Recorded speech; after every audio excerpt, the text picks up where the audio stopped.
En esta noche vamos a considerar un tema que sí es importante, un tema que es pertinente a nuestras vidas y tenemos que considerar cuál es a menudo una de las mayores luchas en la vida de un hombre. ¿Cuál es realmente una lucha constante a veces para unos que les ha afectado desde muy joven y ha crecido con fuerza en la adolescencia y en siendo adultos y no es tocante a la pureza sexual? ¿No sería esto una de las mayores dificultades y luchas que algunos hombres tienen? Y creo que sí. Creo que si estamos pendientes y estamos observando el mundo en donde vivimos en un mundo perverso. Vivimos en un mundo que ha sido pervertido desproporcionalmente en cuanto a la sexualidad, en cuanto al sexo. El mundo ve el sexo esencialmente como un derecho sin medida, un derecho de hecho, un derecho inalienable que puede y debe ejercerse. Ya no hay consecuencias reales hoy en día, porque si la mujer se queda embarazada, simplemente hay un aborto, un asesinato. Si hay una enfermedad sexual transmitida, hay medicinas, hay médicos, hay tratamientos. Entonces realmente han menguado en una forma muy particular las consecuencias de la inmoralidad sexual y de la libertad supuestamente sexual. El mundo presenta el sexo como un Dios que debes adorar y de hecho solamente tienes que prender cualquier televisión o buscar en internet y vas a tropezar con ese Dios del sexo que el mundo intenta imponer sobre todos. Y incluso yo estaba buscando y no hay necesidad ni siquiera de mencionar cuáles son las estadísticas del estado inmoral y deplorable de Colombia en cuanto a su inmoralidad sexual. Es uno de los peores países en el mundo en esa cuestión, según algunas estadísticas. Y sin embargo, esta situación no solamente ha afectado al mundo, sino además ha afectado la iglesia. No creo que nadie aquí es ignorante del estado actual en el que se encuentra el cristianismo y la mancha que han traído unos supuestos hombres de Dios sobre el nombre de Cristo por su inmoralidad sexual. Y de hecho, muchos aquí fueron extraviados en iglesias falsas y por líderes falsos que esencialmente le dieron vía libre, una apertura a la inmoralidad sexual en las iglesias. Que ellos dijeron, no es una cosa muy grave, no es tan grave porque ellos estaban participando en la promiscuidad sexual. Los mismos líderes, los mismos pastores, y por lo tanto, en algunas supuestas iglesias o sinagogas de Satanás, la inmoralidad sexual, la fornicación y el adulterio era algo permisible. No algo que se hablaba abiertamente, pero algo que estaba por ahí en los rincones, pero estaba bien. Entonces, eres un hombre casado, puedes mirar a las mujeres y posiblemente acostarse con ellas. Porque es una lucha para los hombres y es entendible y los hombres tienen supuestas necesidades, dijeron. Y todo eso es falso. En cuanto a la promiscuidad sexual, que es permisible, que es lícita, que es algo que se puede participar en. En otros lugares, y en estos lugares, nunca criticaron la impureza sexual, ni la masturbación, ni la pornografía, porque ellos mismos, los mismos líderes y los mismos pastores, estaban participando en lo mismo o hasta peor. Y por lo tanto nunca se sentían confrontados. ¿Cuántos se escondieron detrás de la falsa enseñanza para que podrían seguir por momentos en esos lugares en fornicación, en inmoralidad sexual o incluso en adulterio? ¿Cuántos justificaron su inmoralidad porque sus falsos líderes hacían lo mismo? Solamente estoy siguiendo a mi maestro, solamente estoy siguiendo a mi pastor, justificándose detrás de ellos. ¿Cuántos creyeron la mentira de que la impureza sexual es permisible porque la pureza sexual es inalcanzable?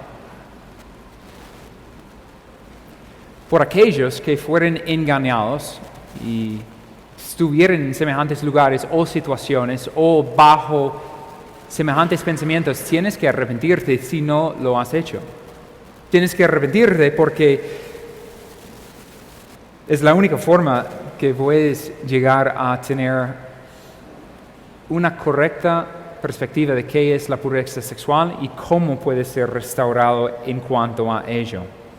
Tienes que arrepentirte por tu inmoralidad sexual, porque ni los adúlteros ni los fornicarios heredarán el reino de Dios. Entonces, si tú eres un hombre, esta enseñanza es para ti. Y todos dijeron amén. Esta noche vamos a estar considerando la disciplina de la pureza sexual. Algo simple, pero algo significativo, y más para aquellos que son casados, y más para aquellos que se quieren casarse. Vamos a considerar este estudio en 3 partes. Inicialmente la sexualidad bíblica. Vamos a mirar un estudio de caso y después vamos a mirar la práctica de la pureza sexual. Entonces iniciamos leyendo un texto bíblico para poner nuestra mirada en esta consideración y después vamos a avanzar. En la primera epístola de los Tesalonicenses, en el capítulo 4, versículo 3. Primera de Tesalonicenses, capítulo 4, versículo 3 en adelante, dice lo siguiente: porque esta es la voluntad de Dios, vuestra santificación, es decir, que os abstengáis de inmoralidad sexual, que cada uno de vosotros sepa cómo poseer su propio vaso, en santidad o en santificación y honor, no en pasión de concupiscencia como los gentiles que no conocen a Dios, y que nadie peque y defraude a su hermano en este asunto, porque el Señor es vengador en todas estas cosas, como también antes os los dijimos y advertimos solemnemente, porque Dios no nos ha llamado a impureza, sino a santificación.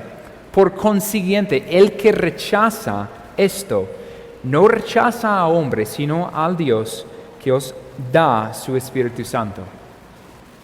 Oremos. Amado Dios, ayúdanos en esta noche a considerar correctamente la pureza sexual y cómo esto es una dádiva de ti. Y cómo tu voluntad en ese aspecto de ser hombres íntegros y puros es lo mejor. Guárdanos de la fornicación, guárdanos del adulterio, guárdanos de semejante sensualidad e impureza. Ayúdanos por amor de tu nombre. Somos débiles y te necesitamos en esta consideración. Ayúdanos por amor de tu nombre. Amén. Pensemos en el inicio en cuanto a qué es la sexualidad bíblica. Hay que tener una correcta comprensión de qué es la sexualidad bíblica, porque ¿qué es lo que el mundo enseña? ¿Lo que es la verdad en cuanto al sexo? No, el mundo miente, el mundo toma las dádivas de Dios, toma las dádivas celestiales, las cosas buenas que el Señor ha otorgado a los hombres y lo pervierte, lo tuerce, lo distorsiona, la manipula de tal forma que ya es pecaminosa. Y eso es para su propia condenación y corrupción. Entonces quiero leerles el artículo 1 de la Declaración de Nashville, que dice lo siguiente. Afirmamos que Dios ha diseñado el matrimonio para que sea una unión de pacto sexual, procreativa y de por vida entre un hombre y una mujer, como esposo y esposa. Y tiene el propósito de simbolizar el amor de pacto entre Cristo y su novia, la Iglesia. Negamos que Dios haya diseñado el matrimonio para que fuera una relación homosexual, polígama o poliamorosa. También negamos que el matrimonio sea un mero contrato humano, sino un pacto hecho delante de Dios. Porque realmente cuando pensamos en la sexualidad bíblica, hay un solo lugar donde se puede ubicarse. ¿Y dónde es? Es en el matrimonio. Es un lugar legítimo, lícito, diseñado por un Dios sabio y bondadoso. Ahí, dado que Dios es el creador del hombre, Él es quien ha determinado y ha diseñado cómo funciona la sexualidad dentro del matrimonio. Y aquí podemos ir a Génesis 1, 28, un texto muy conocido. Y los bendijo Dios y les dijo, sed fecundos y multiplicaos, y llenad la tierra y sojuzgadla. Ejerced dominio sobre los peces del mar, sobre las aves del cielo y sobre todo ser viviente que se mueve sobre la tierra. Así es como Dios ha diseñado la sexualidad bíblica para ser ejercitado y disfrutado en un matrimonio, en un pacto matrimonial. El diseño del Señor solamente se encuentra ahí. Génesis 2, 24 al 25. Por tanto, el hombre dejará a su padre y a su madre y se unirá a su mujer y serán una sola carne. Y estaban ambos desnudos, y el hombre y a su mujer, y no se avergonzaban. La intimidad y el placer sexual ha sido diseñado por Dios para ser disfrutado en su plenitud mediante el matrimonio. Ahora, si esto es la definición de la sexualidad bíblica, cualquier otra expresión o realización sexual fuera del pacto matrimonial ¿es lícito? No, es perversidad, es pecado, es transgresión, es algo que deforma la dádiva de Dios. Es un abuso, es una aberración del diseño de Dios y es dañino. Pero, ¿qué es lo que el mundo pretende decir? Es libre, es placentero, es permisible, es un derecho. Y Dios dice, es un pecado que condena. Por lo tanto, al hablar realmente de la pureza sexual, estamos considerando la intimidad sexual que se puede disfrutar solamente en el matrimonio. ¿Quiénes son casados? Eso es para ti. Y en el caso de que algunos son solteros, ¿quiénes son los solteros aquí?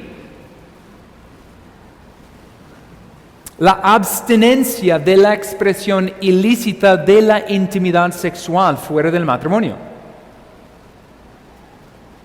Ustedes no pueden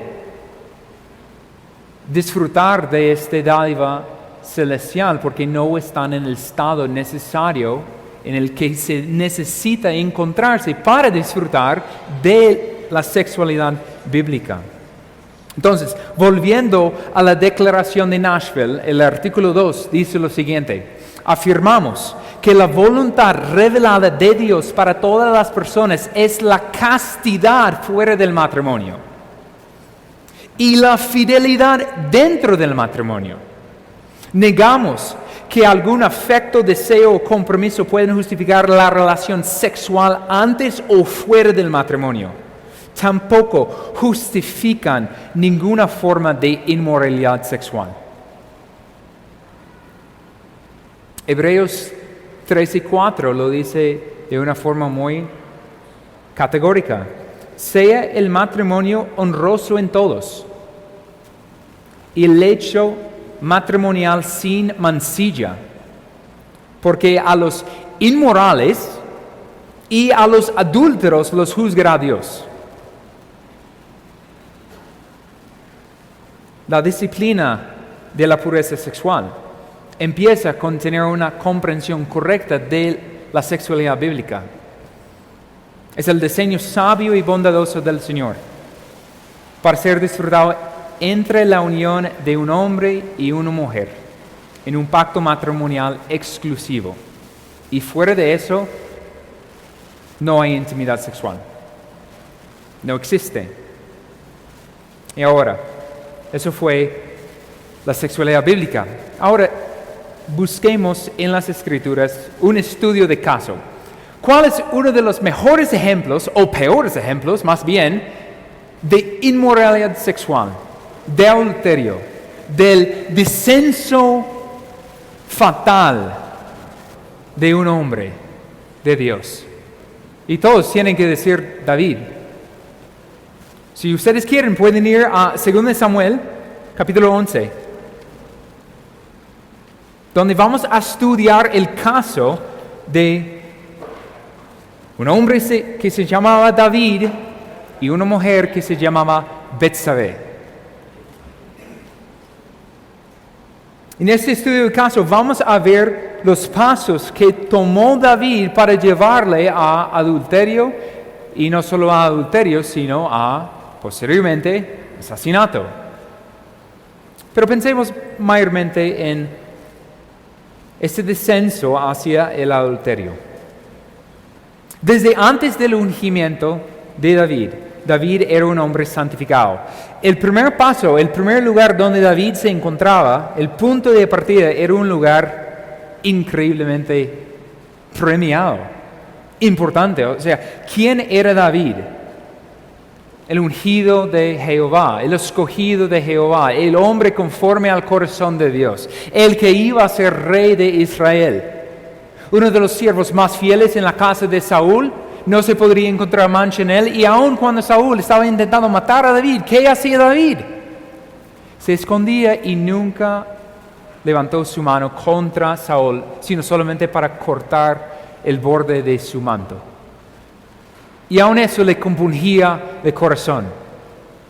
Nunca quiso levantar ni una sola mano para tomar para sí el reinado, y al final, después de años de ser el fugitivo y protegiendo y cuidando el rebaño del Señor desde los enemigos externos y desde el enemigo interno, David fue establecido como rey.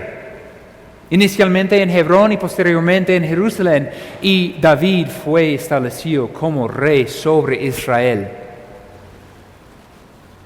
¿Ejemplar para el pueblo de Dios? ¿Cómo que no? ¿Fiel al Señor? ¿Cómo que no? Un rey en el que ninguno del pueblo podría hallar algo de falta.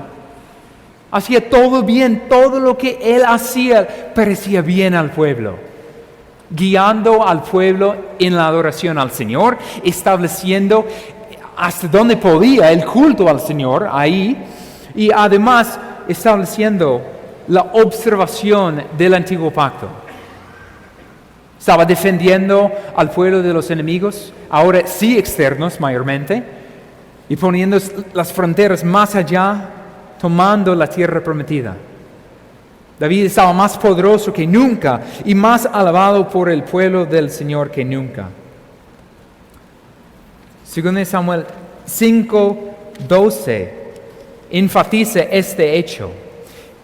Y comprendió David que el Señor lo había confirmado por rey sobre Israel, y que había exaltado su reino por amor a su pueblo Israel. Pero después de esto, hay lo que se puede conocer como el paso de la desensibilización. La desensibilización. Después de su cúspide, después de su altura, ¿qué es lo que pasa posteriormente? Fue desde allí que David empezó a decaer. Se puede ver su desensibilización a la sexualidad mediante unas decisiones no tan sabias. Y no fue tanto después 2 Samuel 5, 12. David, confirmado por rey sobre Israel, y que había sido exaltado su reino por amor a su pueblo, Israel. Versículo 13. No un capítulo después, sino inmediatamente después. Después que vino de Hebrón, David tomó más concubinas y mujeres de Jerusalén, y nacieron a David más hijos e hijas. Lo que es permisible no es no necesariamente piadoso. Lo que se puede hacer, lo que es supuestamente lícito, no siempre conviene. Están conmigo, entienden eso, ¿sí? David podía, entre comillas, tomar más concubinas y mujeres, pero al mismo tiempo eso sí fue el diseño del Señor para el matrimonio, y la respuesta es no. ¿La decisión de David fue una decisión sabia? La respuesta es no. Fue lo que le llevó a desensibilizarse a la sexualidad bíblica, y vamos a ver posteriormente, mediante esta indulgencia a supuestas sensualidades lícitas, a la inmoralidad sexual, porque eso definitivamente no fue el diseño del Señor que Él bien sabía. Entonces, vamos al siguiente paso, a que podríamos llamar la relajación. La relajación. Pasa el tiempo y David está aún más establecido, más fortalecido en cuanto a su reino. Tiene menos dificultades con los enemigos, tiene menos enfrentamientos, y de tal grado es su seguridad y su capacidad que él ya no tiene que ir a la guerra. Él puede quedarse en casa. En 2 Samuel 11, versículo 1. Aconteció que en la primavera, en el tiempo cuando los reyes salen a la batalla, David envió a Joab, su general, y con él a sus siervos y a todo Israel, y destruyeron a los hijos de Amnón. Y sitiaron a Rabá, pero David permaneció en Jerusalén. En vez de estar en la guerra, David está en Jerusalén. ¿Y quién no quisiera estar en el capital del reino en vez de con el ejército? Uno podría pensar que hubiera sido necesario que David estaría con su ejército, con sus soldados, peleando las batallas del Señor, por amor al Señor. Pero no, David se encontraba relajado, sin ocupación. Y miren aquí, el que se encuentra desocupado, pronto se encontrará en qué ocuparse. Y por lo general no es bueno. Y eso es muy importante para hombres descuidados, desocupados, no haciendo nada, sin vocatio, sin ocupación. No es bueno. No, fuimos diseñados y dados fuerzas para trabajar. Entonces, relajación. Y después tenemos otro paso de este descenso, y en la fijación. La fijación. Desde este punto de relajación, David da más permiso a descuidarse en lo que debe estar haciendo. Podemos mirarlo en el siguiente versículo. 2 Samuel 11:2. Y al atardecer, David se levantó de su lecho y se paseaba por el terrado de la casa del rey, y desde el terrado vio a una mujer que se estaba bañando. Y la mujer era de aspecto muy hermoso. David mandó a preguntar acerca de aquella mujer, y alguien dijo: ¿no es esta Betsabe, hija de Eliab, mujer de Urías Hitita? David ahora fija su mirada en su blanco. ¿Y qué llenan sus ojos? ¿Qué está viendo? No es sino tentación, y una tentación que él repudia, odia. No, fija su mirada y empieza a correr su mente. Empieza a llenar sus ojos no de lágrimas ni de arrepentimiento, sino de lujuria. Deseo desmedido. En vez de ver por accidente una mujer bañándose y advertir su mirada, fija su mirada, sigue mirando. ¿Eso es algo que les ha pasado? La fijación.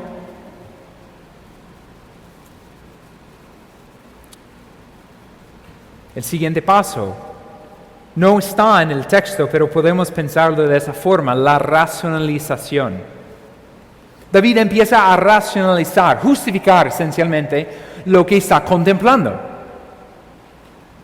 Está pensando, ¿por qué merezco esto? ¿Por qué debo tener esto? ¿Por qué es permisible? ¿Por qué es necesario? ¿Por qué es bueno? ¿Por qué no es tan pecaminoso?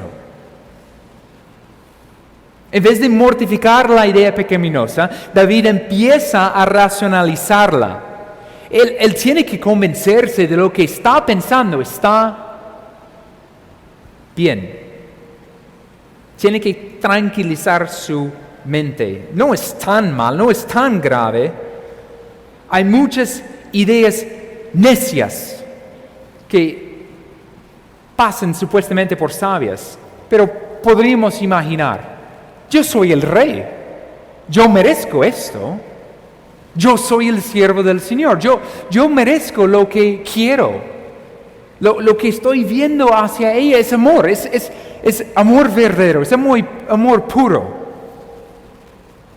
Eso es lo que el Señor quiere que yo sea feliz y eso es lo que me haría feliz y por lo tanto es la voluntad de Dios.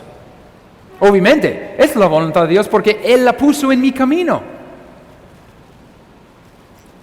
O uno podría pensar, mis matrimonios no me satisfacen, mis concubinas no me satisfacen, necesito más. Y para el hombre individual aquí sentado, mi matrimonio es quebrado, es dañado, no estoy siendo satisfecho, no estoy contento y por lo tanto tengo que buscar algo mejor.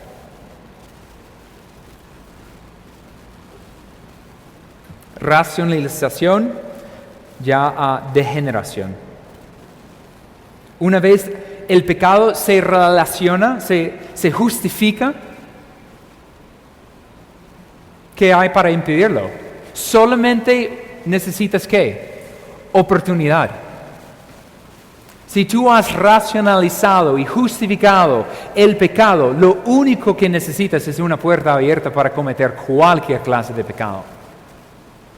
Oportunidad es lo único que falta a David y por lo tanto en 2 Samuel 11:4 David envió mensajeros y la tomó y cuando ella vino a él durmió con ella.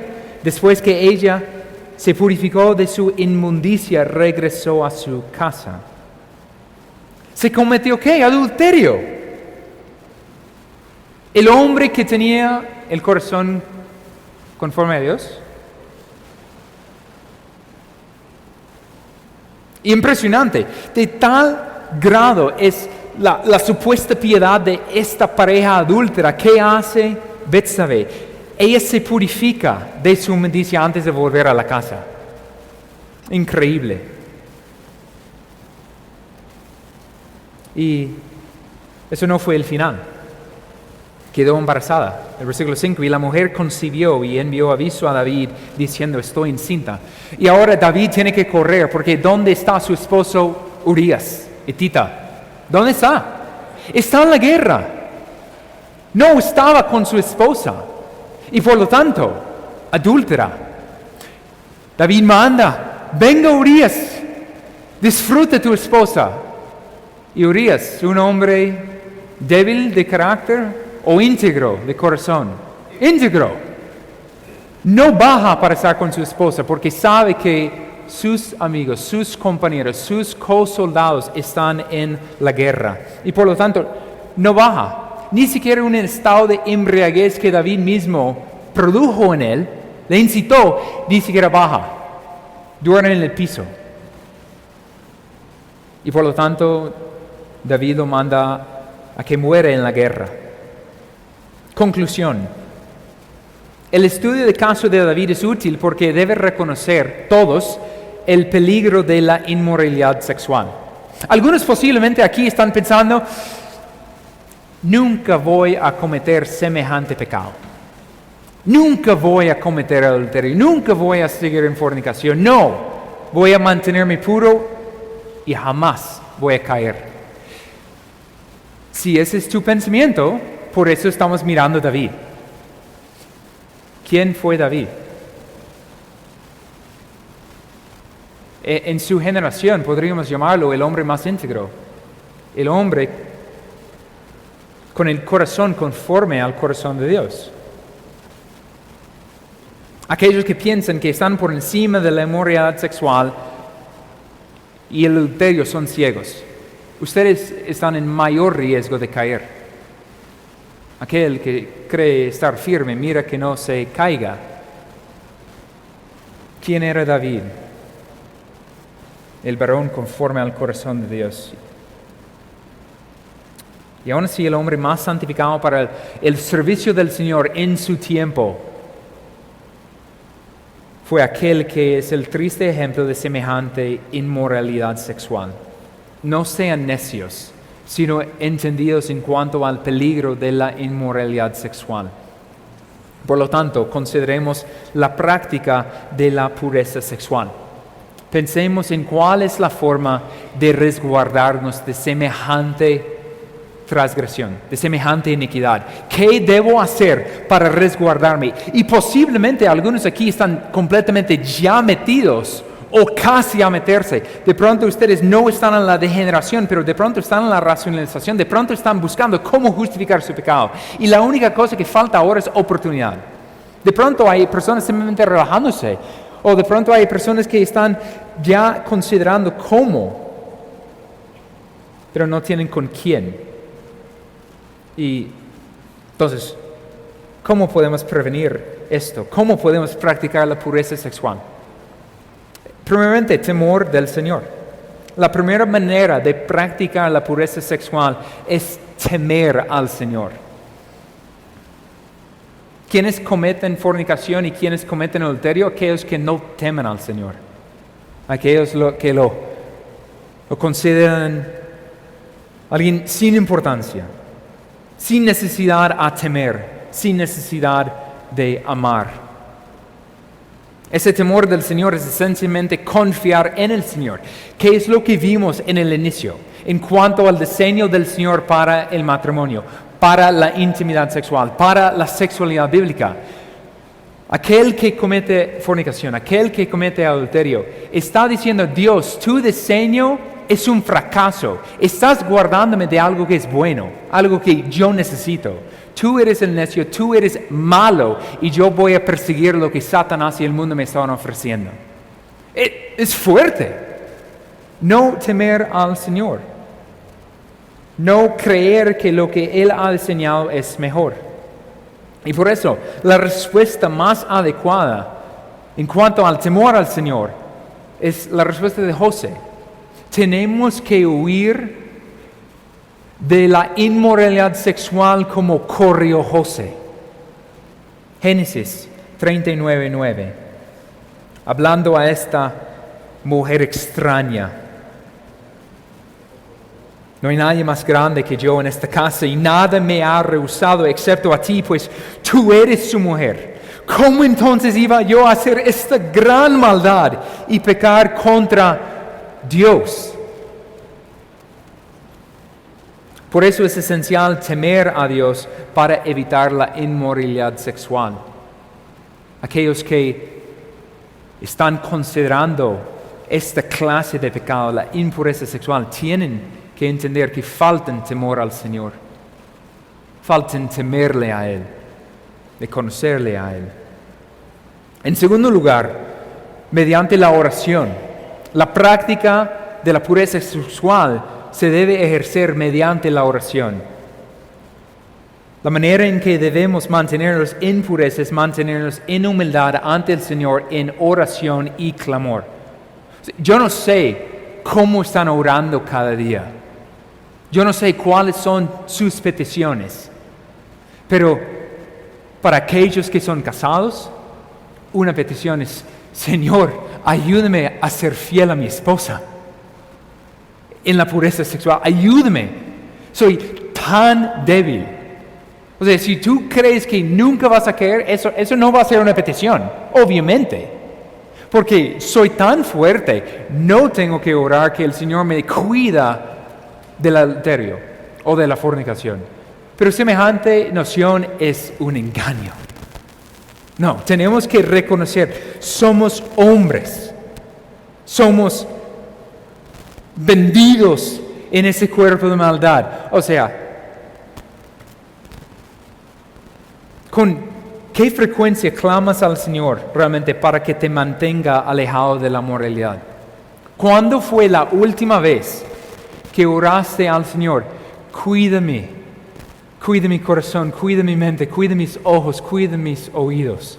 ¿Cuándo fue la última vez? Y si te dirías, yo no sé, y estás pensando, ¿por qué soy tan dado hacia la lascivia, hacia la lujuria? No me sorprende. Ni siquiera estás orando y armándote con armas de guerra contra esas tentaciones. Y también es necesario orar contra la inmoralidad, pero además no pecar contra la oración. ¿En qué sentido? Hay aquellos, mayormente son jóvenes, ¿cierto? Estamos orando contra la fornicación o contra la inmoralidad sexual. Estamos como, Dios, cuídame de este pecado. Y a los 10 minutos estamos hablando con la mujer o algo por el estilo, o estamos mirando hacia dónde va a pasar la mujer extraña. Estamos orando que el Señor nos guarda de la tentación, pero como perros que vuelven al vómito, volvemos hacia allá para que seamos tentados y caemos. Eso es necio. Orar para que el Señor nos sostiene solamente para pecar contra la oración, no puede ser. Si oras contra estas clases de tentaciones, tienes que evitar las tentaciones, porque de otra forma es necio. Ora para que el Señor te guarde. En tercer lugar, arrepentimiento. Arrepentimiento. Los hombres debemos arrepentirnos constantemente ante el Señor de nuestros pecados, y no solamente de los pecados de la carne. ¿Sí? Muchas personas están solamente esperando que caigan en la fornicación o que caigan en el adulterio para que se arrepientan de sus pecados. No, tenemos que arrepentirnos desde los pecados de la mente, desde los pecados del corazón. Tenemos que matar el pecado en el útero, en el vientre, antes que nazca. ¿Entienden? O sea, antes que da luz al día, lo matamos. Odiamos lo que pasa en esta mente. No sé si les ha pasado a ustedes, pero están bien, pueden estar haciendo cualquier cosa y llega un pensamiento como, ¿qué pasó? Ese diablo está aquí. No, pero algunas personas empiezan a entretener. Llega un huésped no invitado y están, bienvenido, y lo ponen en la mesa. No, sacan la escopeta y matan la cosa, literalmente. ¿Por qué? Porque eso es lo que tenemos que hacer, viendo lo que está pasando. Y muchas personas piensan que no, ese simple pensamiento es inofensivo, pero Cristo estaría en desacuerdo contigo. ¿Qué dice Cristo en Mateo 5, 27 al 28? Habéis oído que se dijo, no cometerás adulterio, pero yo os digo que todo el que mira a una mujer para codiciarla, ya cometió adulterio con ella en su corazón. Y sabemos que ni siquiera es necesario para nuestras mentes tan imaginativas tener una mujer delante de nuestra mirada. Somos bastante capaces de imaginar cosas grotescas, tristemente contra nuestra voluntad incluso. Y es donde ahí tenemos que arrepentir. En el momento de los pensamientos, cuando ya el corazón está traicionando a uno, tenemos que arrepentirnos, ciñendo nuestras mentes para la pureza y arrepintiéndonos de la inmoralidad.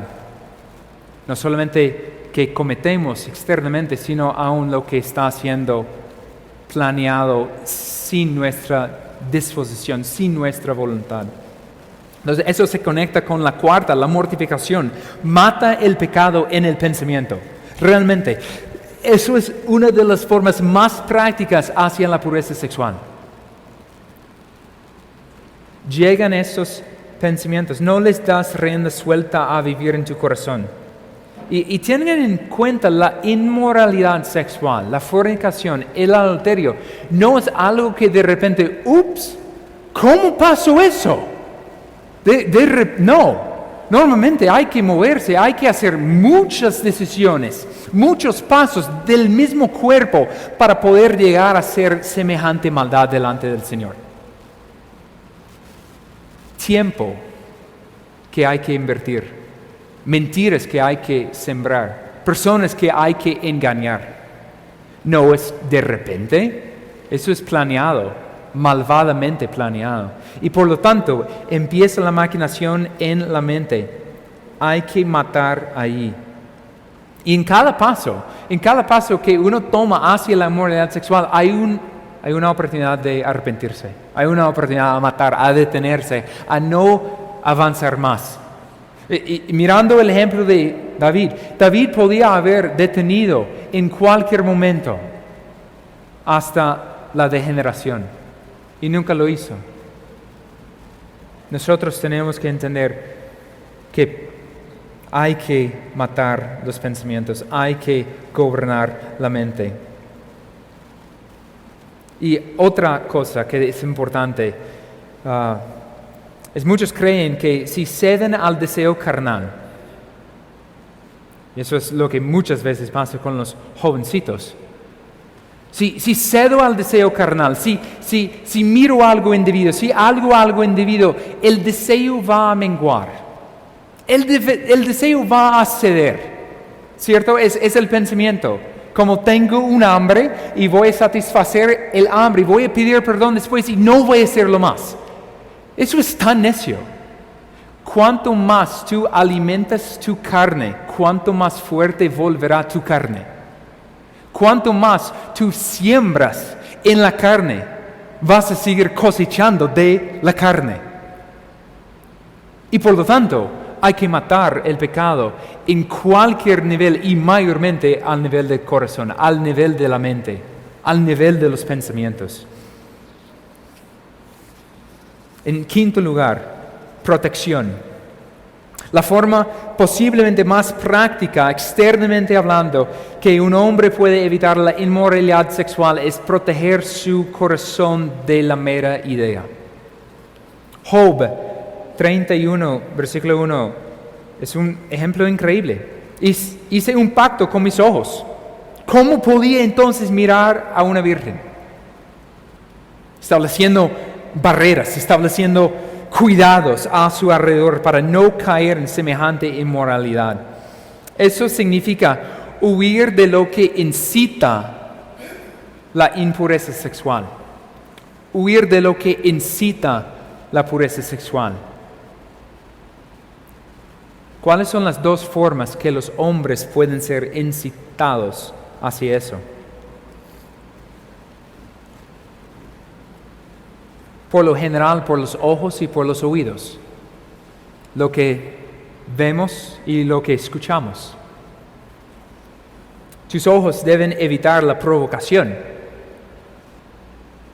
¿Cómo puede un hombre puro permitirse siquiera contemplar la más remota representación del sexo o de adulterio, tal como se ve hoy, incluso solo en películas o series? Me parece irracional, de verdad, que hombres que son de Dios dicen, yo veo esas series, esas películas que muestran sencillamente pornografía, y está bien. Eso es tan necio, de verdad. O sea, ¿tú no crees que eso está generando algo? O sea, dices, no es pornografía, es solamente una serie, es solamente una película. No. Cada vez ya esta imagen queda. Hay que cuidar tus ojos de lo que están viendo. Y hombre, también debes cuidar sus oídos. ¿Cuáles son? Ustedes saben, porque yo no he trabajado en un gremio en Colombia, ¿cierto? ¿Cuáles son las conversaciones de los hombres del mundo, por lo general, en el trabajo? ¿Son de las glorias de Cristo? ¿Son del reino venidero de Dios? ¿O son degenerativas? Conversaciones corrompidas, conversaciones que incitan hacia la inmoralidad sexual. ¿Cierto o no? Entonces, estás permitiendo que entren en tus oídos conversaciones crudas, vulgares y conducentes a la inmoralidad sexual. No están guardándose, no están protegiendo lo que está entrando en sus mentes. Y tienes que tener cuidado. Tienes que entender que eso no puede ser. ¿Cómo puede un hombre puro permitirse escuchar las conversaciones groseras que hombres inmundos tienen en el trabajo y en la esquina de la calle? Huye de la mera noción o de la forma de la inmoralidad sexual. Huye. En último lugar, meditación. Hermanos, debéis pues llenar vuestra mente con la verdad de la palabra de Dios, en vez de dejar una mente vacía que se puede llenar de cualquier cosa. Y eso es realmente lo que ha pasado con muchos aquí. ¿Por qué vienen tantos pensamientos extraños y foráneos y dañinos y conducentes hacia la inmoralidad sexual a sus mentes? Porque no tienen su mente llena de lo que es bueno. No tienen llenas sus mentes con lo que es verdadero. Filipenses 4:8. Por lo demás, hermanos, todo lo que es verdadero, todo lo digno, todo lo justo, todo lo puro, todo lo amable, todo lo honorable. Si hay alguna virtud o algo que merece elogio, en esto meditad. La palabra de Dios debe permanecer ricamente en nosotros, quienes afirman ser creyentes. Porque es mediante la meditación en las verdades de Dios que las cosas triviales y transitorias y terrenales disminuyen. Y también incluido ahí la impureza sexual, que viene realmente como pensamientos traidores. ¿Quién aquí no ha gritado contra su propio corazón y su mente? ¿Qué pasa? ¿Qué está pasando realmente con esta mente? Esta mente está demente, traidor. Y por lo tanto, tenemos que meditar, memorizar las Escrituras para que durante el día nuestros pensamientos y nuestra mirada está fijada en realidades eternas y celestiales. Esta es una manera de ganar la batalla de la mente, meditando en la palabra de Dios. En conclusión, la inmoralidad sexual es un pecado destructivo contra el propio cuerpo. Eso es horrible. Contra uno mismo y para aquellos que son casados, contra su cónyuge, contra la esposa. Participar en tal pecado no es un simple desliz. No es que, ay, me caí. No, te corriste y saltaste. Es una rebelión contra el diseño perfecto de Dios y una afrenta a la bondad de Dios. Y por lo tanto, huye de la inmoralidad sexual.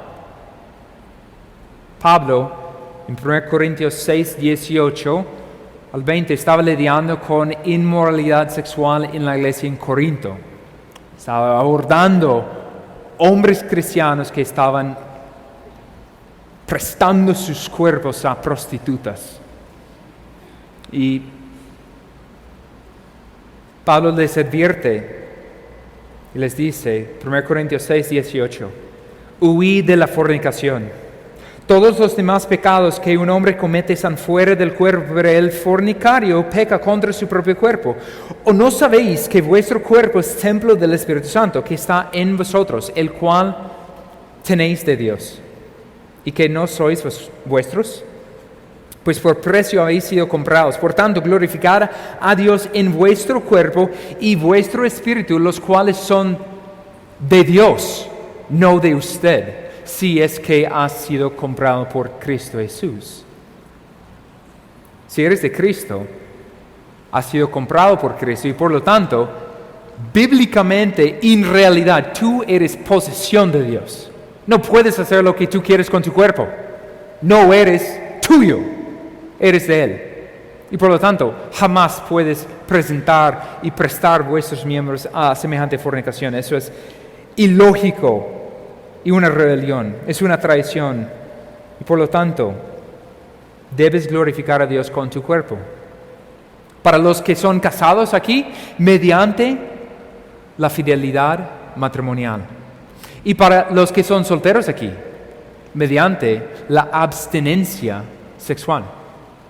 Mediante la castidad, una palabra muy extraña hoy en día, pero para el cristiano es lo necesario, porque confiamos en Dios que su diseño, lo que Él ha determinado en cuanto a la sexualidad bíblica, es lo más sabio y lo más bondadoso, y por lo tanto huimos de la inmoralidad sexual, somos hombres y no cobardes y glorificamos a Dios mediante nuestros cuerpos.